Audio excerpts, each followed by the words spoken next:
En Nouvelle-France, qui construisait les routes? Qui les entretenait? Les habitants, bien entendu. En hiver, c'était plutôt difficile de prendre la route en Nouvelle-France parce que de la neige, il y en avait. Et contrairement à aujourd'hui, on déneigeait pas les routes. On plaçait plutôt des balises, c'est-à-dire des poteaux, qui suivaient le tracé de la route pour nous indiquer où elle était, même si elle était recouverte de neige. Et quand je vous dis qu'il y avait beaucoup de neige, écoutez ça. Les autorités exigeaient que les poteaux aient une hauteur d'au moins 2,5 mètres.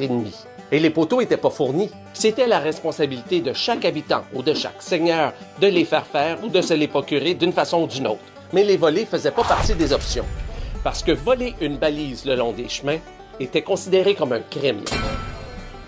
Mais ça, c'était seulement la première partie du travail. Parce que chaque jour et après chaque bordée de neige, les habitants devaient taper la neige devant leur habitation, question de rendre les routes praticables. C'est un peu comme si aujourd'hui on était obligé de déneiger la rue devant notre maison chaque jour et après chaque bordée. En été, comme pour aujourd'hui, c'était la saison où on en profitait pour réparer les routes ou en construire des nouvelles. Et qui faisait le travail? Les habitants, bien entendu. Ils devaient raser des souches, ôter des pierres, construire des ponts là où c'était nécessaire. Tout habitant qui refusait de se présenter à la corvée était condamné à 10 livres d'amende. Malgré tout, plusieurs personnes se présentaient tout simplement pas.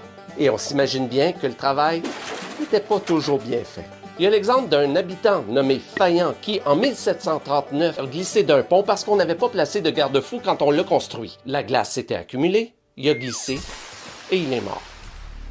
Chaque année, les autorités étaient obligées de répéter aux habitants d'entretenir les routes. Et on peut sentir d'année en année leur exaspération monter d'un cran, à un point tel que les intendants se gênent même pas pour dire leur façon de penser dans les règlements qu'ils font publier. Voici ce que l'intendant Claude Thomas Dupuis écrivait en 1729.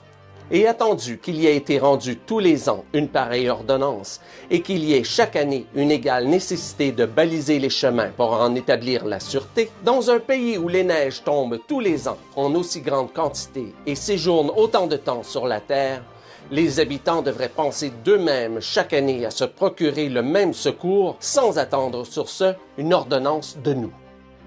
En Nouvelle-France, c'était donc aux habitants de construire et d'entretenir les routes. Mais ça ne veut pas dire qu'en été, il y avait moins de réparations à faire. Vous aimez l'histoire de la Nouvelle-France? Je vous invite à écouter ma balado 104 histoires de Nouvelle-France, dans laquelle je présente des personnages et des événements méconnus ou encore inconnus de l'histoire de la Nouvelle-France. Allez-y, je suis sûr que ça va vous surprendre.